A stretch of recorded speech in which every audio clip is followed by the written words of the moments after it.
Saya jujur terlalu sedih juga saya melihat orang katakanlah menghakimi atau memberikan penilaian yang buruk dalam 100 hari gitu ya. Jadi saya rasa udahlah, kita jangan merasa diri paling hebat begitu ya. Kasih pancingnya, enggak kok. Kalau saya lagi sakit nggak bisa apa-apa, dikasih pancing saya nggak bisa ngapa-ngapain.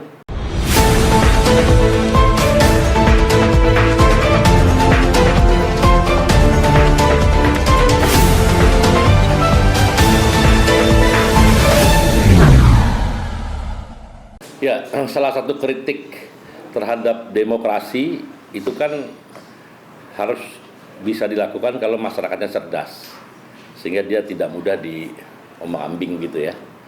Dan kemudian juga majunya sebuah bangsa syaratnya adalah masyarakatnya cerdas. Nah, kita kan udah mengakui bahwa standar IQ kita rata-rata masih 78,9 ya. Itu yang terendah di ASEAN ya, di ASEAN terendah, dan itu pastinya membuat kita terkejut karena memang faktanya kita punya problem soal stunting, kekurangan gizi dan sebagainya. Jadi niat makan siang gratis itu adalah mulia dan itu langsung dirasakan oleh orang yang memang sedang membutuhkan. Orang yang tanda kutip lapar gitu ya, dikasih makan itu mulia sekali.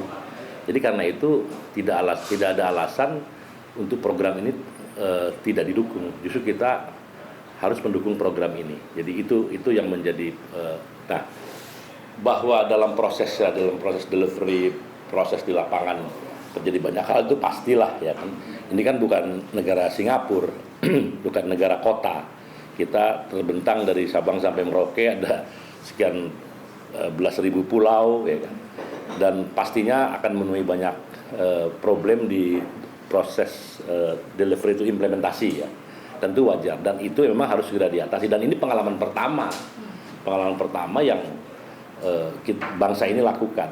Jadi menurut saya sekarang semua kelemahan itu langsung menjadi feedback untuk diperbaiki, itu saja sebetulnya. Apalagi yang punya niat korupsi apa sebagainya, saya rasa itu tolonglah jangan melakukan itu, apalagi ini untuk betul-betul masyarakat yang memang sangat memerlukan. Jadi harus ditindak keras kalau ada orang yang main-main dan korupsi.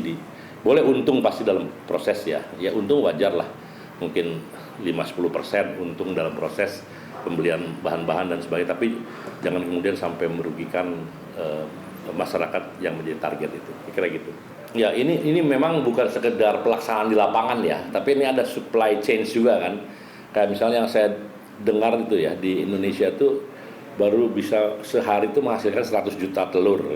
Ini kalau makan siang bergizi gratis ini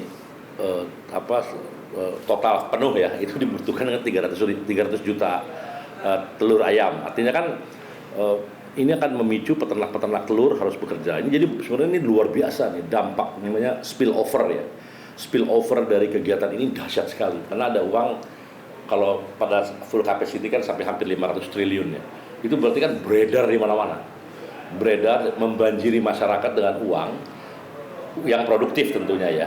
Beli cabai, beli sayuran, beli telur, beli peternakan muncul di mana-mana dan sebagainya. Jadi saya rasa sih ini dahsyat sebetulnya. Nah, ini tinggal sistemnya yang harus terus diperbarui, diperbaiki, dan memastikan focal point itu lembaga-lembaga di setiap daerah yang memang punya pengalaman dan kredibel dalam bidang itu. Jadi ya ini dengan ormas-ormas Muhammadiyah dan NU dan sebagainya, saya rasa itu baik ya. Bahkan dengan tentara sekalipun, karena tentara yang sebetulnya kan apalagi di daerah-daerah yang remote ya, remote area itu kan mungkin kita nggak menemukan satu lembaga yang seperti di kota ya, tapi di situ ada tentara atau ada aparat siapapun lah, mau kepolisian, tentara dan sebagainya, itu bisa deploy ya, bisa deploy, apalagi dia kan belajar juga soal dapur umum dan sebagainya. Nah, tinggal ini manajemen, dan manajemen ini harusnya bisa, karena manajemen itu masalah manusia kan, dan saya rasa ini sedang terus menerus dibenahi, ada feedback, itu biasalah. Jadi kita nggak boleh juga terlalu cepat menghakimi ya. Saya jujur eh, terlalu sedih juga saya melihat orang katakanlah menghakimi atau memberikan penilaian yang buruk dalam 100 hari gitu ya. Buat saya itu tidak fair. Karena untuk bangsa yang sebesar ini 100 hari itu aduh apa sih? Tapi menurut saya 100 hari pun udah banyak yang dikerjakan nih. Kalau saya dari sektor buruh itu saya terus terang mengucapkan terima kasih. Kita semua berterima kasih kepada Presiden Prabowo ya.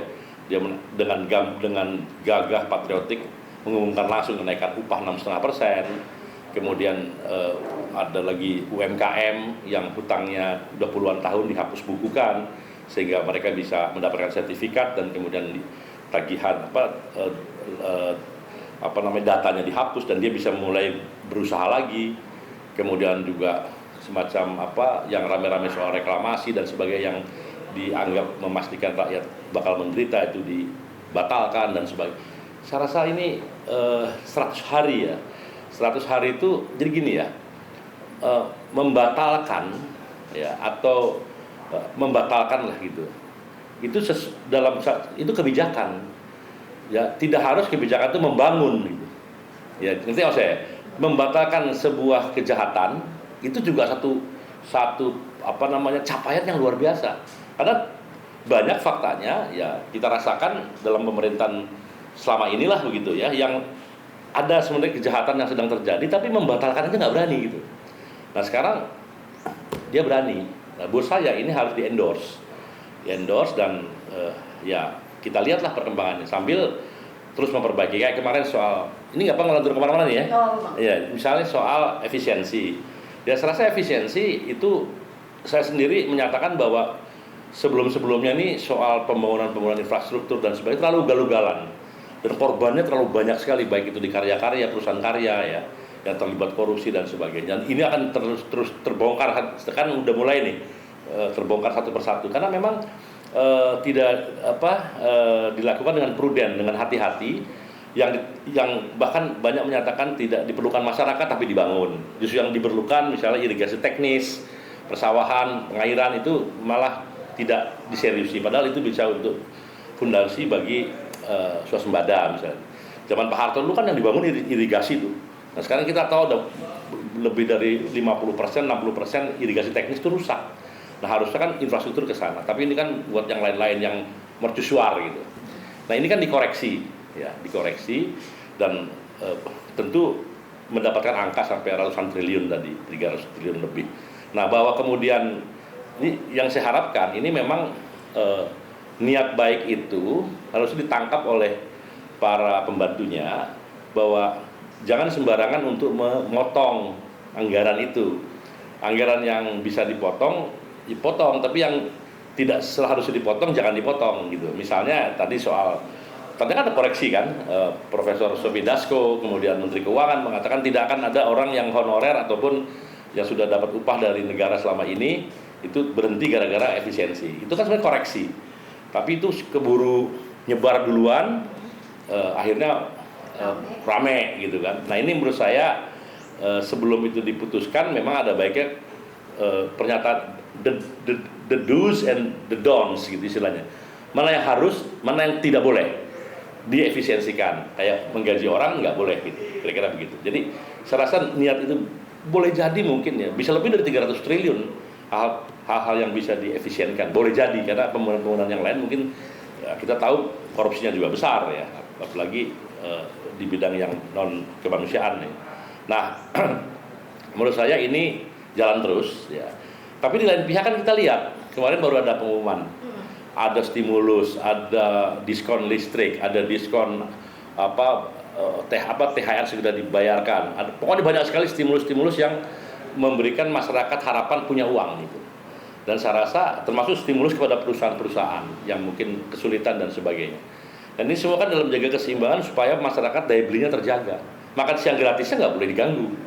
Dan mereka juga jadi tapi ada yang dikorbankan yang kita harapkan adalah dan itu yang memang saya yakin diniatkan bahwa yang dikorbankan adalah yang selama ini memang parasit dalam APBN. Kita kan gini, makan siang gratis itu kan karena orang dalam keadaan yang memang tidak berdaya. Ada kritik yang jangan kasih makan dong, yang dikasih pancingnya. Harus hati-hati. Ada orang yang dikasih pancing karena dia dalam keadaan sangat lemah, dia nggak bisa memancing. Nah, makan siang, makan bergizi gratis ini adalah orang yang memang sudah sangat perlu, apalagi dia anak-anak, ibu hamil dan sebagainya ya, yang memang itu harus dikasih makan. Nah, tapi dalam sisi yang lain tadi ada UMKM, petani sekarang, petani yang sebegitu galak ya, kemarin Presiden mengumumkan harus membeli harga eceran bisa sesuai dengan ya, kalau tidak bisa diambil alih oleh negara, kira-kira begitulah. Ini kan apa? Ini menjaga daya beli petani, menjaga nilai tukar petani, supaya petani itu punya pendapatan yang pasti. Kalau dia punya pendapatan yang pasti, maka dia akan tumbuh, ekonomi mereka tumbuh. UMKM yang tadi dihapus bukukan dan saya juga tumbuh gitu loh. Nah, ketika ini tumbuh, mereka punya uang, mungkin satu hari saya nggak tahu kapan, bisa mungkin 2 tahun, 3 tahun, 5 tahun, atau 10 tahun lagi. Kebutuhan untuk makan siang atau makan bergizi gratis barangkali udah nggak perlu lagi, karena ternyata mereka sudah lebih memilih makan di rumah karena punya uang, dan itu akhirnya lama-lama berkurang. Itu yang diharapkan sebetulnya. Jadi saya rasa udahlah, kita jangan merasa diri paling hebat begitu ya. Kasih pancingnya, enggak kok. Kalau saya lagi sakit nggak bisa apa-apa, dikasih pancing saya nggak bisa ngapa-ngapain. Saya harus disuapin makan saya. Tapi begitu saya disuapin saya sehat, baru saya bisa memancing. Nah, jadi posisi-posisi itu harus dipahami oleh pengkritik ya. Jadi saya sendiri bukan pendukung Prabowo kan di 2002, tapi saya to be realistik aja. Karena saya kenal beliau ya kan, dan mudah-mudahan ini visi itu menempel nancep di sanubari para pembantunya atau orang-orang yang ikut meneruskan kebijakan Pak Prabowo ini.